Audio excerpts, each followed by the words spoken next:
Hello. So, have you ever noticed that no one really creates a comprehensive understanding video for Redstone? You see Redstone tutorials every day that show you how to build one specific device that they designed, and it's really awesome, which is good because that gets them the views, and you got to keep coming back. You got to keep going to see it and look at it, but you never really understand it. You might slowly over time, like myself, build up this basic understanding of Redstone and how to make devices, but you never really get a way to learn how to create Redstone devices. I mean, taking a Redstone device and saying, okay, I need a piston feed tape right here, right now, and I need to fit it in here. Or I need to fit 9 items, or 10 items, or 11 items. How do you do that? You don't know. I don't know. But I do, to an extent. This is my new series. Without further ado, welcome to Rough It Redstone.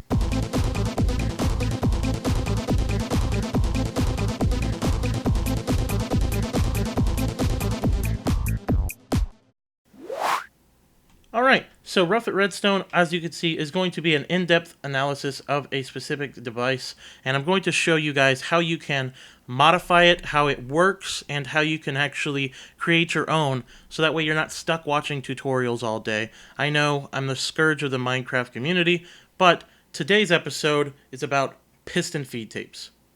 Now, when I was looking at piston feed tapes, I found that there are a couple for Bedrock Edition, but not a lot. And the ones that are out are a little bit shaky. So I don't like that we use something as simple as observers in these, but it can cause plenty of issues. So I'm going to hop over to my first design of a piston feed tape in my testing world, so I can show you how terrible this thing works. Okay, so welcome to my testing realm. This is the realm I use to test all of my items. We use it to create a bunch of lag and to, of course, create just weird redstone devices and stuff that will ultimately need to be tested. So this is the first one I came to, and this is legitimately my first attempt without working on piston feed tapes other than tutorials in making a piston feed tape. So as you can see, it works. It works plenty. Yeah, that is not okay. So as you can see, I've used some observers in here, and that's caused us plenty of issues. Now, I've used some specific redstone techniques that are actually a little bit cheeky and a pretty good way to work everything out. So, first of all, observers, they actually test these blocks themselves, so we don't actually have to know. So when I place an item, it puts a redstone output because it is basically a bud detector. It detects an update in a block, meaning redstone, anything like that. Now the problem with that is, while it worked on this one very well and only activated once, on everything else it activates multiple times. This can be a huge issue when building, and I see this all the time in the Bedrock community where they keep using these observers who are basically broken and just using them because it's the only option they have, and creating these unstable machines that are loud and repetitive and just terrible. I hate it. Now, I do also want to bring up the fact that a lot of these are not available to be pushed on the Java version of Minecraft. So there are some things that are actually a little bit better on this version, but this is a very competent piece. So we want to push up, move over, and then come down. Very simple, but this is a very terrible design. A lot of Bedrock designs that I see employ some version of this that is lessened to a degree, but none of the piston feed tapes I show you today will feature this terrible thing. Only one of them even has an observer in it, but we found a way to bypass this doubling that happens whenever you activate and deactivate a redstone build. So, alright, let's hop back over into the redstone world that I will have available for download for you guys to look into afterwards. Okay, back in our piston feed tape world, we're going to go through our first step. So, we're looking at an example layout of what a piston feed tape essentially is. This is the basic form of a piston feed tape. And what you want to have is a 1 tick delay on this one, a 4 tick delay on this one, a 1 tick delay on this one, and a 4 tick delay on this one. That essentially creates your circular motion that you can see here. So if you press it here, then you want to press here, of course, and then you want to press here and here. And these can activate at the same time, or as long as the top ones have a delay for this one, that doesn't create a big enough problem, you should be fine. But that is in essence what a piston feed tape does. Now, you get a lot of piston feed tapes that are a little bit smaller, a little bit bigger, but this is generally what we're looking at. So let's move on to the next one. So this is a basic one wide tileable piston, or one wide piston feed tape. This is not tileable in any way, but it works. It definitely works. It's a lot more stable, and it employs a lot of redstone techniques that makes it very simple. So once again, we're following our 1-4 design. So we have a 1 tick delay that happens here. It comes underneath. We use a rising piston tower, or a rising redstone tower, to power across over. Now, this is another redstone technique that I would like to cover.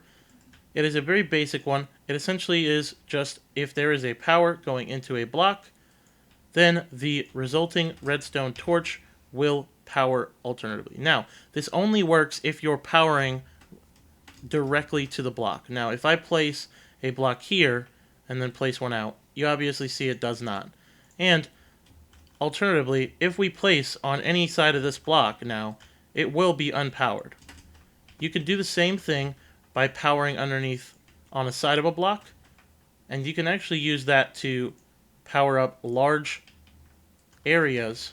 Here, we can put that in there. So you can use this to kind of, move some things around. So as you can see, we've done that here to kind of bring our redstone a little bit closer to make it a little bit cheaper.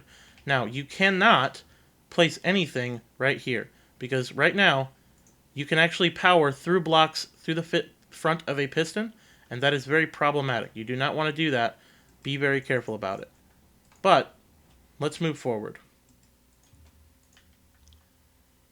Another redstone trick I used here is the problem with powering blocks here. So you have a lot of issues where if you power that side block like I showed you here, then you'll actually deal with that same thing powering through here. So if you power a solid block through here, you'll actually power with this across into that block.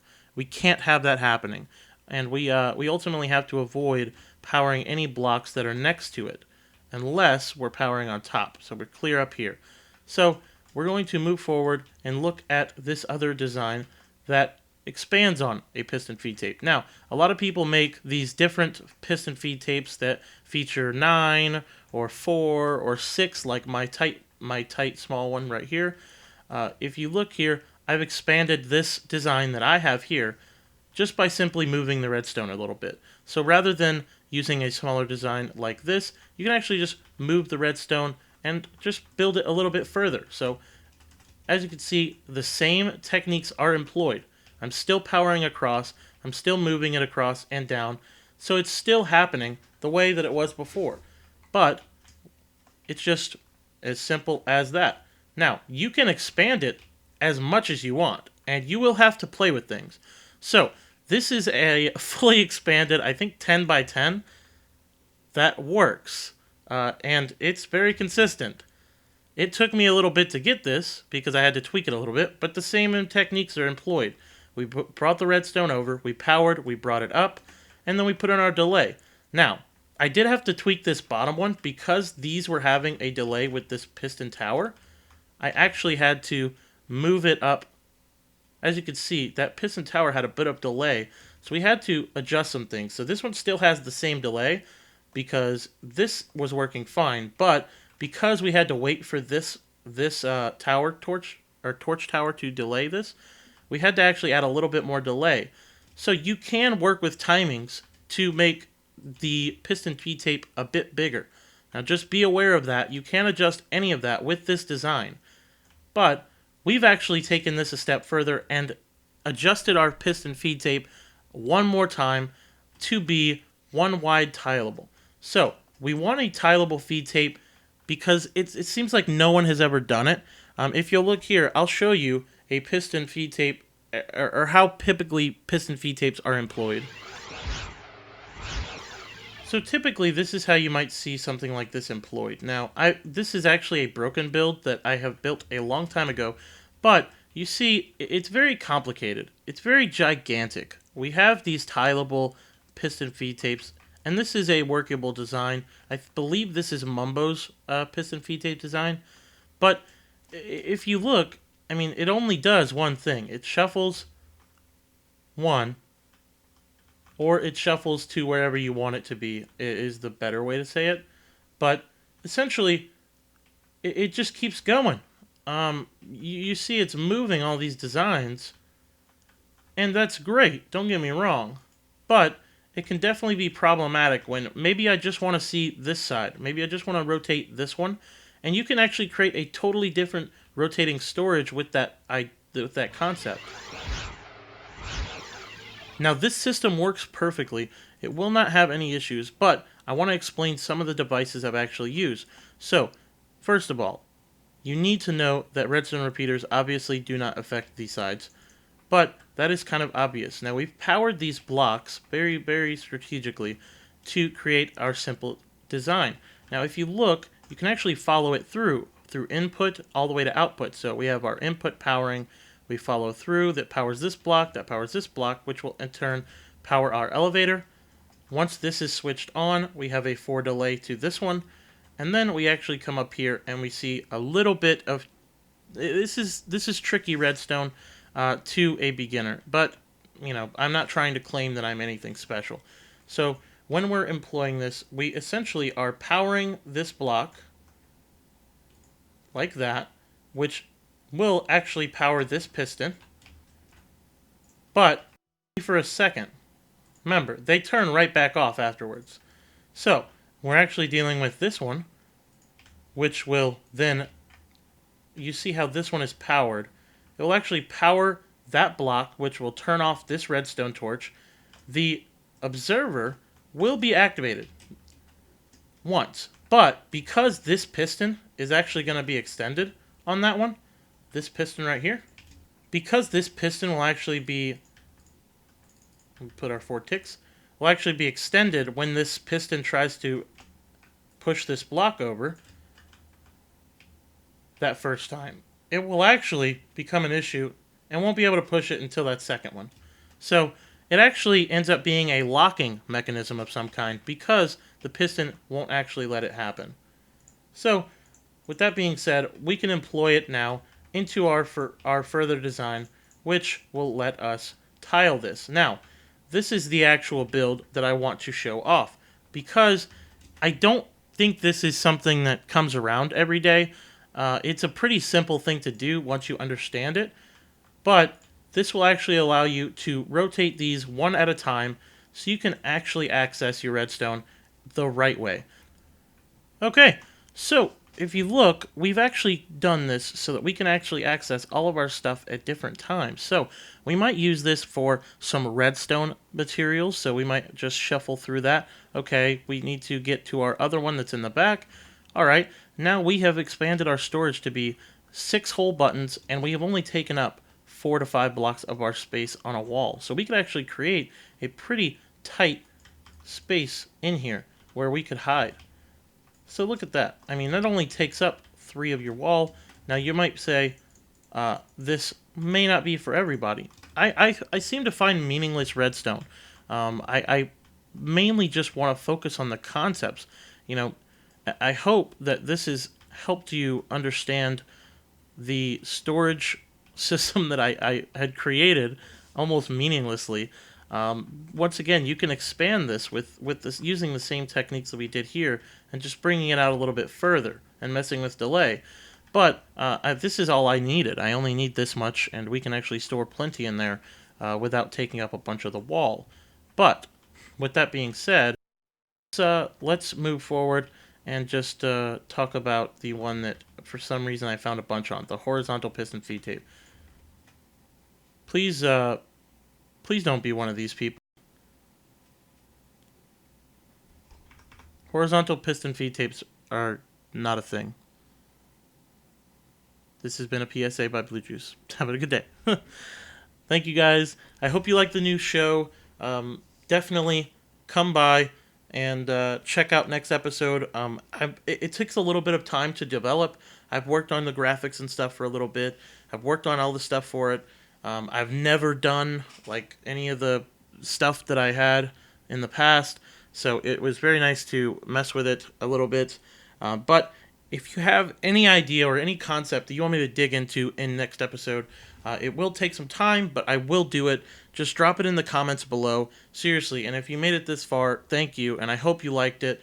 Definitely drop a like on there. Subscribe for the next episode. Subscribe for Berrycraft content. Subscribe for Redstone content. And I will see you guys next time. You have a great day.